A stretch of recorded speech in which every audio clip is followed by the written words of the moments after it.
Good morning everyone. बच्चों, हम geography में चैप्टर 3 पढ़ रहे थे, आर चेंजिंग अर्थ।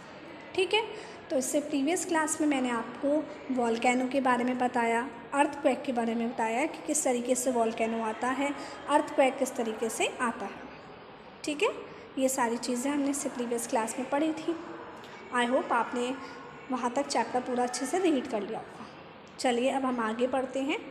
क्या है earthquake? A case study. Earthquake, यहाँ पर आपको एक केस स्टडी दी है। कहाँ की? गुजरात में। गुजरात में एक टाउन है भुज। क्या टाउन है? भुज। तो भुज टाउन में क्या आया? अर्थक्वेक आया। क्या आया?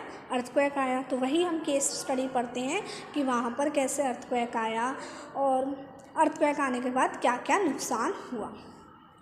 देखिए, a massive earthquake measuring 6.9 on Richter scale hit Bhuj town on 26 जनवरी 2001। मतलब 26 जनवरी को भुज टाउन में, भुज टाउन कहाँ पर है? गुजरात में है। वहाँ पर बहुत मैसिव अर्थक्वेक, मतलब बहुत ही विशाल क्या आया? अर्थक्वेक आया। कितने? उसकी इंटेंसिटी कितनी थी? 6.9 ऑन रिचर स्केल। अच्छा, मतलब जो रिचर स्केल है उस पर उसकी इंटेंसिटी कितनी थी? 6.9। अब आप सोच रहे होंगे कि रिचर स्केल क्या है, ये 6.9 का मतलब क्या है यहाँ पर। देखिए, तो उससे पहले हम ये केस स्टडी बाद में पढ़ेंगे, पहले हम ये डू यू नो समझते हैं। देखिए क्या है, an earthquake is measured with a machine called a seismograph. मतलब जो अर्थक्वेक है उसको मेज़र करने की एक मशीन है। उसको मेज़र करने की क्या है? एक मशीन है, सिस्मोग्राफ। जिस मशीन का नाम क्या है बच्चों? Seismograph. The magnitude of the scale earthquake is measured on the Richter scale. अब कितना अर्थक्वेक आया है उसका जो मैग्नीट्यूड है वो हम किस पे मेज़र करते हैं? रिचर स्केल पे मेज़र करते हैं। किस पे मेज़र करते हैं बच्चों? रिचर स्केल पे मेज़र करते हैं। ठीक है, तो वहीं पर आपको बताया है कि रिचर स्केल पर जब मेज़र किया वो अर्थक्वेक कितना था? 6.9। अब आप ये सोच रहे होंगे कि 6.9 मतलब ज़्यादा आया है, कम आया है, कैसा है? देखिए, पढ़ते हैं आगे। एन अर्थक्वेक ऑफ 2.0 और less can be felt only a little. मतलब 2.0 आए या 2.0 से कम आए, जैसे 1.5, 1.6 आए, 2.0 आए या फिर 2.0 से कम आए, तो इसका मतलब अर्थक्वेक कैसा है? बहुत मामूली सा अर्थक्वेक आया है, उससे कोई भी नुकसान नहीं होगा। An earthquake over 5.0 can cause damage from things falling. और अगर 5.5 से ज़्यादा आता है, 5.0 से, सॉरी कितना? 5.0 से ज़्यादा अर्थक्वेक आता है तो क्या हो सकता है? चीज़ें गिरने लग सकती हैं और चीज़ें गिरने से नुकसान होगा, है ना। जैसे बिल्डिंग्स वगैरह हैं या फिर विंडोज़ वगैरह हैं, वो गिरने लगेंगी। तो 5.0 से ज़्यादा आता है तो नुकसान होता है। A 6.0 और higher magnitude is considered very strong. और 6.0 या 6.0 से ज़्यादा आता है तो जो अर्थक्वेक आया है वो कैसा आता है? बहुत ही स्ट्रॉन्ग है, बहुत मतलब बहुत सारा नुकसान हो जाएगा इससे, बहुत स्ट्रॉन्ग है। And 7.0 is classified as a major earthquake. और 7.0 आता है तो इसका मतलब बहुत ही मेजर भूकंप आया है, बहुत ही ज़्यादा भूकंप आया है। ठीक है, तो देखिए आप ये पिक्चर में देख सकते हैं, मशीन क्या है? सिस्मोग्राफ। ठीक है, अब बढ़ते हैं हम अपनी केस स्टडी पर। तो जब वहाँ पर कैसा अर्थक्वेक आया? बहुत ही मेजर अर्थक्वेक आया। 6.9 है, मतलब बहुत स्ट्रॉन्ग अर्थक्वेक आया वहाँ पर। कब आया? 26 जनवरी 2001 को आया। देखिए, स्कूल वर्स्ट अफेक्टेड, मतलब सबसे ज़्यादा नुकसान कहाँ हुआ? स्कूल को हुआ, क्योंकि स्कूल की बड़ी बड़ी बिल्डिंग होती हैं, वहाँ पर बहुत सारे लोग होते हैं, बच्चे होते हैं, टीचर्स होती हैं, तो वहाँ पर क्या हुआ? बहुत सारा नुकसान हुआ। At least 971 students and 31 teachers are feared to have lost their lives following the collapse of school buildings, मतलब क्या हुआ, स्कूल बिल्डिंग की गिरने की वजह से 971, कम से कम 971 बच्चों ने और 31 टीचर्स ने क्या कर दी, अपनी जान गंवा दी। मतलब इतने लोग क्या हो गए, मर गए। बताओ, 971 स्टूडेंट्स और 31 टीचर्स क्या हो गई, मर गए।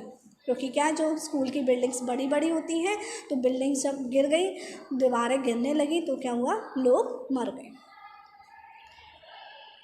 ठीक है, अब आगे देखिए, नेक्स्ट क्या है, भुज रिलीफ एफर्ट बिलाइटेड। क्या है, 3 days after the quake, concern rose about food, blankets and medical supplies not reaching everyone. अब जब अर्थक्वेक आता है तो जो सरकार है वो रिलीफ देती है ना, मेडिकल सप्लाईज़ वगैरह करती है, लेकिन वहाँ पर हर एक के पास मेडिकल सप्लाईज़ नहीं पहुँच पाई, ना खाना पहुँच पाया, ना ब्लैंकेट्स पहुँच पाए। तो मतलब वहाँ पर बहुत ही भयंकर क्या आया था, भूकंप आया था, बहुत ही भयंकर, बहुत ही स्ट्रॉन्ग भूकंप वहाँ पर आया था। 4th पॉइंट देखिए, डिस्ट्रक्शन ऑफ भुज। अब वहाँ पर भुज में क्या क्या नुकसान हुआ, क्या क्या नुकसान हुआ देखिए, phone lines, water pipelines and power stations transmission lines were knocked out. अब क्या हुआ, जो वाटर पाइपलाइंस हैं, फोन लाइन्स हैं, जो पावर स्टेशन हैं, वो सब क्या हो गए, सब गिर गए, सब खराब हो गया, सब नुकसान हो गया। क्योंकि देखिए अर्थक्वेक है, अर्थ के अंदर से ही तो पाइपलाइंस जाती हैं, जब पूरी अर्थ ही हिल गई तो जो पाइपलाइन से सब टूट जाएंगी। मतलब बहुत सारा नुकसान, पूरे भुज टाउन में बहुत सारा नुकसान हुआ, बहुत सारे लोगों की जान भी गई, बिल्डिंग्स वगैरह थी वो भी सारी गिर गई, सारी पाइपलाइंस वगैरह, पावर स्टेशन सब क्या हो गए, नष्ट हो गए, ख़राब हो गए। Fire in the city. अब क्या हुआ, सिटी में आग भी लग गई। क्योंकि देखिए जैसे कुछ लोग होते हैं ना, जो जहाँ अब जैसे फैक्ट्रीज़ वगैरह हैं, तो वहाँ पर आग से काम हो रहा है, आग से काम हो रहा है ना, या फिर जो मतलब चूल्हे वगैरह चलाते हैं लोग, चूल्हे वगैरह जलाते हैं ना, तो चूल्हे में भी क्या लगती है, आग होती है। तो इन सब की वजह से क्या हुआ, hundreds of fire started as charcoal cookers overturn. क्या हुआ, चारकोल की वजह से और कुकर्स की वजह से जो क्या हो गए, ओवरटर्न हो गए, गिर गए। भूकंप आया तो सारी चीज़ें गिर जाती हैं, तो इससे क्या हुआ, सिटी में आग भी लग गई। इमरजेंसी डिक्लेयर्ड इन क्वेक जोन। अब जहाँ पर अर्थक्वेक आया था, जिस जोन में ज़्यादा अर्थक्वेक आया था, वहाँ पर इमरजेंसी डिक्लेयर कर दी। The president declares a state of emergency. मतलब प्रेसिडेंट ने वहाँ पर इमरजेंसी डिक्लेयर कर दी कि यहाँ पर इमरजेंसी है, यहाँ पर बहुत सारी चीज़ों की क्या है, ज़रूरत है। CM appeal to the centre. अब जो सीएम थे वहाँ के, उन्होंने सेंटर को क्या की, सेंटर से अपील की, जो सेंट्रल गवर्नमेंट है उससे क्या की, अपील की। क्या अपील की, Gujarat appeals for financial help. अब गुजरात ने किसकी, फाइनेंशियल हेल्प की मांगी, फाइनेंशियल हेल्प मांगी कि उनके टाउन में इस तरीके से अर्थक्वेक आया है, तो वो फाइनेंशियल हेल्प करें उनकी। Chief minister of Gujarat has क्या है, has launched an appeal for the centre to deal with the disaster. मतलब जो डिज़ास्टर आया था तो उससे डील करने के लिए उन्होंने, गुजरात के सीएम ने सेंट्रल गवर्नमेंट से फाइनेंशियल हेल्प की मांग की और जो भी सुविधा चाहिए उसकी मांग की। ठीक है, तो इस तरीके से भुज में क्या आया था, अर्थक्वेक आया, बहुत सारा नुकसान वहाँ पर हुआ, बहुत सारे लोगों की जान गई। जब इस तरीके का कोई भी डिज़ास्टर आता है तो बहुत सारे लोगों की जान भी जाती है ना, बहुत सारे जो लोगों की जान, बहुत सारे लोगों की जान चली जाती है, सारी चीज़ें नष्ट हो जाती हैं, बिल्डिंग वगैरह गिर जाती हैं, बहुत सारा नुकसान होता है। तो इसी तरीके का नुकसान कहाँ पर हुआ, भुज में। भुज टाउन कहाँ पर है, गुजरात में। ठीक है, और हमने ये भी देखा कि अर्थक्वेक को हम किस मशीन से मेज़र करते हैं, the machine which is used for measuring earthquake is seismograph.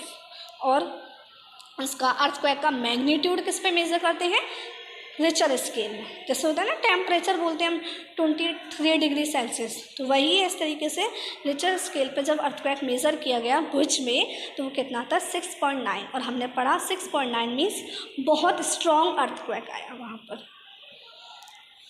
Okay, तो आपको ये केस स्टडी समझ में आई। चलिए अब आगे देखते हैं। Earthquake preparedness. अब अर्थक्वेक जब आता है तो हमें किस तरीके की सावधानियां रखनी चाहिए या हमें किस तरीके से प्रिपेयर होना चाहिए। Where to take shelter during an earthquake, मतलब हमें कहाँ पर जगह ले लेनी चाहिए अर्थक्वेक के दौरान। जैसे अर्थक्वेक आया तो हमें कहाँ सेटल हो जाना चाहिए, कहाँ पर शेल्टर ले लेनी, कहाँ पर शरण ले लेनी चाहिए। देखिए, सेफ स्पॉट, मतलब हमें एक ऐसी जगह पर चले जाना चाहिए जो कैसी हो, सेफ हो। अंडर अ किचन काउंटर, जैसे जो किचन होती है, किचन में जो स्लैब होती है हमें उस स्लैब के नीचे चले जाना चाहिए। मतलब हमें विंडोज़ वगैरह के पास नहीं होना चाहिए, क्योंकि क्या होगा जब भूकंप आएगा, अर्थक्वेक आएगा, तो विंडोज़ की में से जो कांच वगैरह है वो हमारे ऊपर गिर सकता है, या आसपास बहुत सारी चीज़ें हैं वो हमारे ऊपर गिर सकती हैं। इसलिए हमें टेबल के नीचे, डेस्क के नीचे, या फिर किसी वॉल के कॉर्नर में, या किचन के काउंटर के नीचे हमें बैठ जाना चाहिए, चले जाना चाहिए। ठीक है। स्टे अवे फ्रॉम, हमें किन किन चीज़ों से दूर रहना चाहिए। फायर प्लेस, मतलब जहाँ पर जो आग की जगह है, जहाँ पर आग जल रही है, वहाँ से हमें दूर चले जाना चाहिए। एरियाज़ अराउंड चिमनीज़, अब जो चिमनीज़ वगैरह के पास जो एरिया होता है हमें वहाँ से दूर रहना चाहिए। Windows that shatter including mirrors and picture frames, अब जो विंडोज़ वगैरह होती हैं उसमें ग्लास लगा होता है तो हमें उससे भी दूर हो जाना चाहिए। मतलब हमें अपने आसपास जो चीज़ें हैं उनसे बिल्कुल दूर हो जाना चाहिए, कोने में जाकर, या किसी भी डेस्क के नीचे, किसी भी टेबल के नीचे, या किचन काउंटर के नीचे छुप जाना चाहिए। बी प्रिपेयर्ड, हमें तैयार रहना चाहिए। Spread awareness amongst your friend and family members and face any disaster confidently, मतलब ये नहीं है कि कोई डिज़ास्टर आया, देखो ये नेचुरल डिज़ास्टर है, कभी भी आ सकता है, तो हमें इससे घबराना नहीं है, इसका सामना करना है। हमें पता होना चाहिए कि जब इस तरीके के अर्थक्वेक आते हैं तो हमें उस वक्त क्या करना चाहिए। उस वक्त हमें घबराना नहीं चाहिए, हमें भागना नहीं चाहिए, हमें सेफ्टी अपनी खुद करनी चाहिए। ठीक है। तो इस तरीके से अर्थक्वेक से बचने के तरीके यहाँ पर आपको दिए हैं, और मैंने आपको बताया कि भुज में जो अर्थक्वेक आया था उसमें क्या क्या हुआ, किस तरीके से वहाँ का नुकसान हुआ, क्या क्या हुआ। ठीक है। अब देखिए, आप एक्टिविटी देख रहे हैं तो इसका एक्टिविटी का सेकंड वाला पार्ट देखिए। Imagine if a quake suddenly shook in the middle of the school day, मतलब आप जब स्कूल गए और एकदम से स्कूल के बीच में क्या हो गया, अर्थक्वेक आ गया। Where would you go for safety, तो आप कहाँ जाएंगे सेफ्टी के लिए, तो आप कहाँ जा सकते हैं, आप जो आपके स्कूल की डेस्क है आप उसके नीचे जा सकते हैं।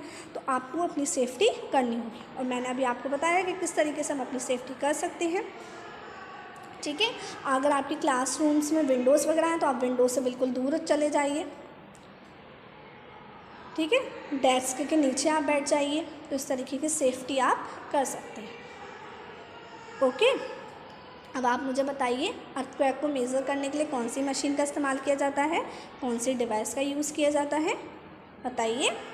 Seismograph, very good. अर्थक्वेक के मैग्नीट्यूड को किस पे मेज़र किया जाता है, रिचर स्केल पे। ठीक है। तो आज आप ये पढ़ेंगे पूरा जितना मैंने आपको पढ़ाया है। आपको केस स्टडी पढ़नी है, भुज की केस स्टडी पढ़नी है, अर्थक्वेक का यहाँ पे जो डू यू नो दिया है वो अच्छे से पढ़ना है, और ये जो अर्थक्वेक प्रिपेयर्डनेस है ये आपको अच्छे से पढ़ना है। और ये आप खुद भी जानिए और अपने आसपास के लोगों को भी बताइए इस सब चीज़ों के बारे में। ठीक है। क्योंकि जितनी ज़्यादा हम अवेयरनेस लोगों के बीच में, अपने दोस्तों के बीच में फैलाएंगे, उतना ही हम इस डिज़ास्टर को फेस कर पाएंगे जब। ओके। तो आज आपको इतना पढ़ना है। अब मैं आपको नेक्स्ट क्लास में नेक्स्ट टॉपिक रीड कराऊंगी, मेजर लैंडफॉर्म्स के बारे में। टिल देन आपको यहाँ तक पूरा चैप्टर पढ़ना है, मतलब आपको शुरुआत से, स्टार्टिंग से स्टार्ट करना है और यहाँ तक पढ़ना है। अगर आप आगे का पढ़ते रहेंगे तो फिर पीछे का भूल जाएंगे, इसलिए पूरा रिवाइज करिएगा। तो नेक्स्ट क्लास में मिलते हैं। Till then take care, bye bye.